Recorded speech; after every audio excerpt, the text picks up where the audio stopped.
Rebonjour à tous, on s'était quitté sur les proportions où on a fait des proportions simples. Vous allez voir que là on va monter un petit peu d'un cran et on va essayer de comprendre ce qui se passe quand on a des proportions échelonnées.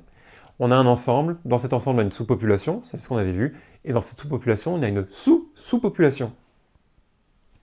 Bon, on va essayer de s'y attaquer.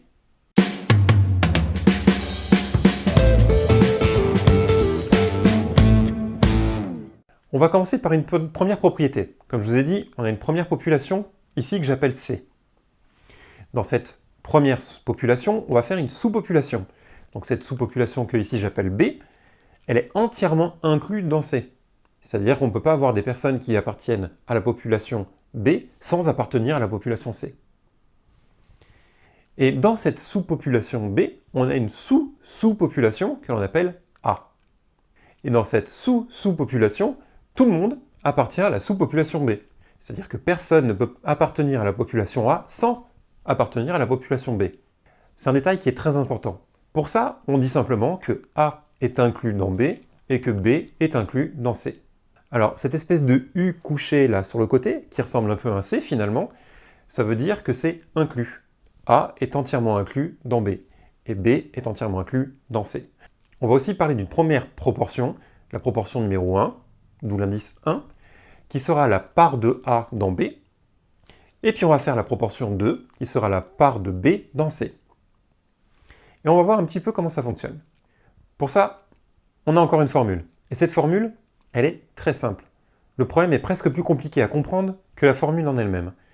C'est simple, la proportion totale, autrement dit la portion de A dans C, elle va être égale à la proportion de A dans B fois la proportion de B dans C. Je vous le dis, l'explication est beaucoup plus compliquée. En gros, on a deux proportions. À partir du moment où on respecte bien cette histoire de population, sous-population et sous-sous-population, on a juste à les multiplier. A dans B fois B dans C, ça nous donne la proportion de A dans C. On va quand même passer par un exemple pour que ce soit bien clair. Dans cet exemple, on va le prendre encore une fois un exemple de classe, où on va avoir une classe avec 55% de filles, et donc du coup 45% de garçons. Le 45% ne nous intéresse pas beaucoup dans l'immédiat. Et parmi ces filles, on a 40% des filles qui font espagnol LV1, donc en première langue.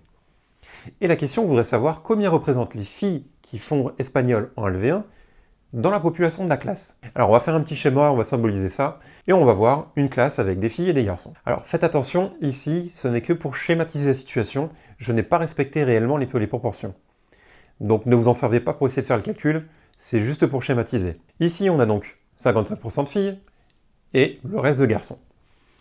Donc ces filles, si on va chercher seulement dans leur population à elles, à l'intérieur de cette population-là, de cette sous-population de filles dans cette classe, on a 40% qui font espagnol LV1. Pour simplifier, on va dire que les autres font anglais LV1, c'est juste pour simplifier, parce qu'en effet, elles pourraient aussi faire allemand, italien, chinois. Et donc cette part-là de filles représente 40% de cette population.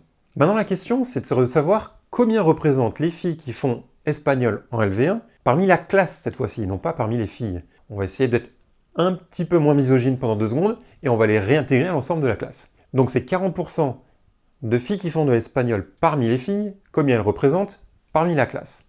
On va chercher cette fois-ci à voir plus large. Et comme je vous l'ai dit, il suffit juste de multiplier les proportionnels. On va donc devoir faire P, qui est égal, donc P c'est la proportion de filles faisant espagnol LV1 parmi la classe, par P1 fois P2. P1 étant la proportion de filles dans la classe, et P2 étant la proportion de filles faisant espagnol parmi les filles. On va mettre des valeurs, ça va être plus simple. On avait dit qu'il y avait 55% de filles dans la classe, et qu'il y avait 40% de filles qui faisaient espagnol parmi les filles. Et si on multiplie les deux, on sait que l'on va retrouver, donc là je précise que l'on ne met pas en pourcentage mais en décimale, autrement dit 0,55 fois 0,40, 55% et 40%, et tout ceci nous donne 0,22. Et 0,22, c'est ni plus ni moins que 22% de filles qui font espagnol LV1 parmi la classe. J'espère que je ne vous ai pas trop tordu l'esprit, mais on a fini, et maintenant vous savez faire des proportions échelonnées. Bon, j'ai plus qu'à vous laisser, puis bosser un petit peu là-dessus.